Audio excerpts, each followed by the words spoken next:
What did you think of, or I don't know if you saw it, you probably did, there were a bunch of British news and European Union newspapers that reported in the last few days, we covered it yesterday, I'm going to get back into it the next hour because I didn't spend enough time on it, where they go, oh yeah, there are microphones everywhere in the street lamps hidden, and we are listening to you. Well, I remember 11 years ago them putting the microphones in Austin and saying that they were gunshot detectors, but they've never used them for that. And then I went in search engine. I remember it was like Dogpile at the time in '99.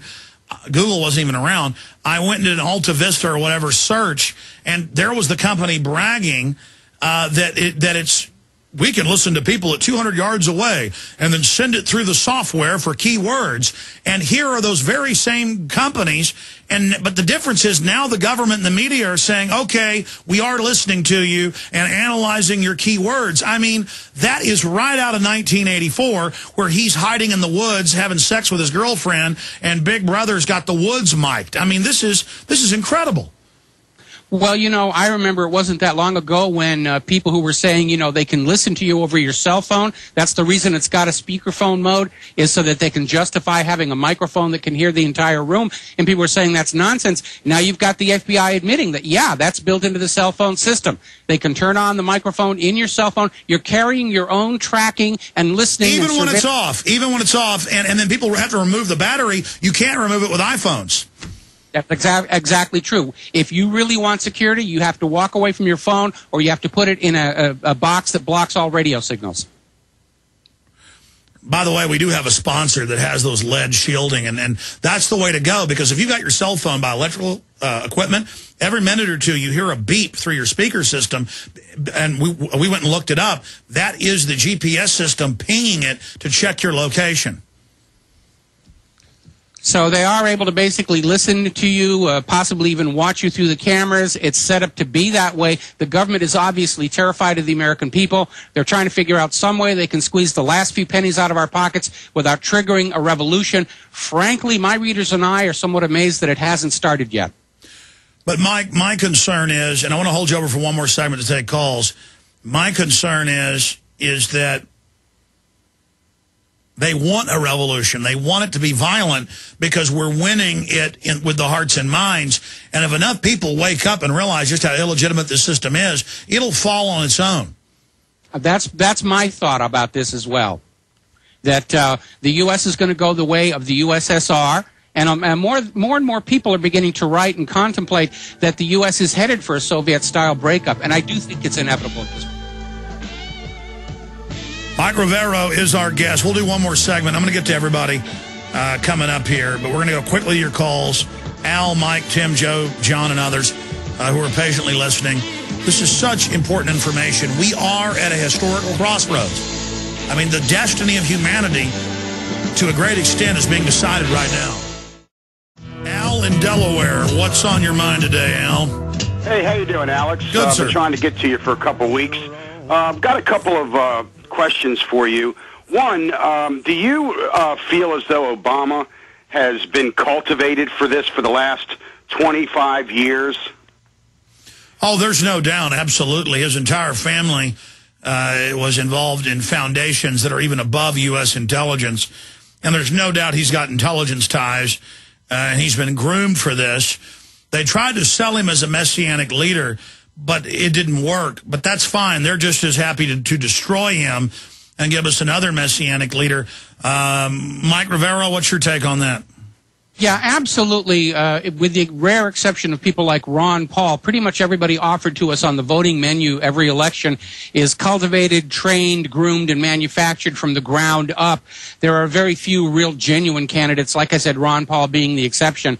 Yeah, they've been compromised so many times. I mean, this guy came from the Chicago machine. He was publicly incubated in the heart of the most hardcore mafia organization there, with communist bombers and slum lords and mafia dons. I mean, he is hardcore mafia.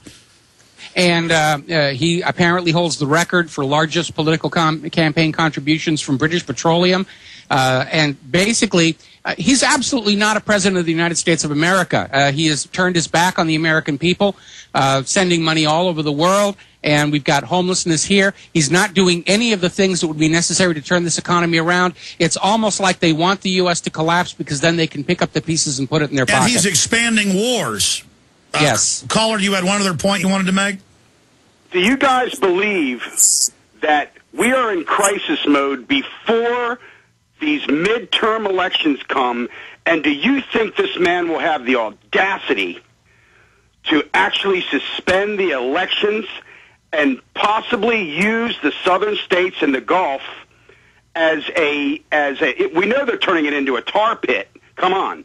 And do you believe that with the Queen coming here, was she signing documents, we're buddy-buddy with China, we're buddy-buddy with Russia? Is this the tipping point, and should we start preparing for crisis mode in America before the elections? Well, I'm going to answer that in more detail in the next segment because I'm actually getting into that. But you should always prepare for crises because what government has shown us is it can't and it won't protect us. We've got to protect ourselves. But yes, I see this confluence, all these different factors coming together where I literally catch my breath sometimes now and am just shocked to my core that I can intellectually see it, but also in my gut, in my spirit, I can feel the disturbance. To use a Star Wars line, you know, the last time I felt a disturbance in the Force was in the presence of my old master. Let's get a comment from Mike Rivero on that. Yeah, absolutely. I think more and more people are just realizing on a gut level, even if they can't analyze it, even if they can't intellectualize it, in their gut they know something is really changing about this country and how it's run and how it's organized.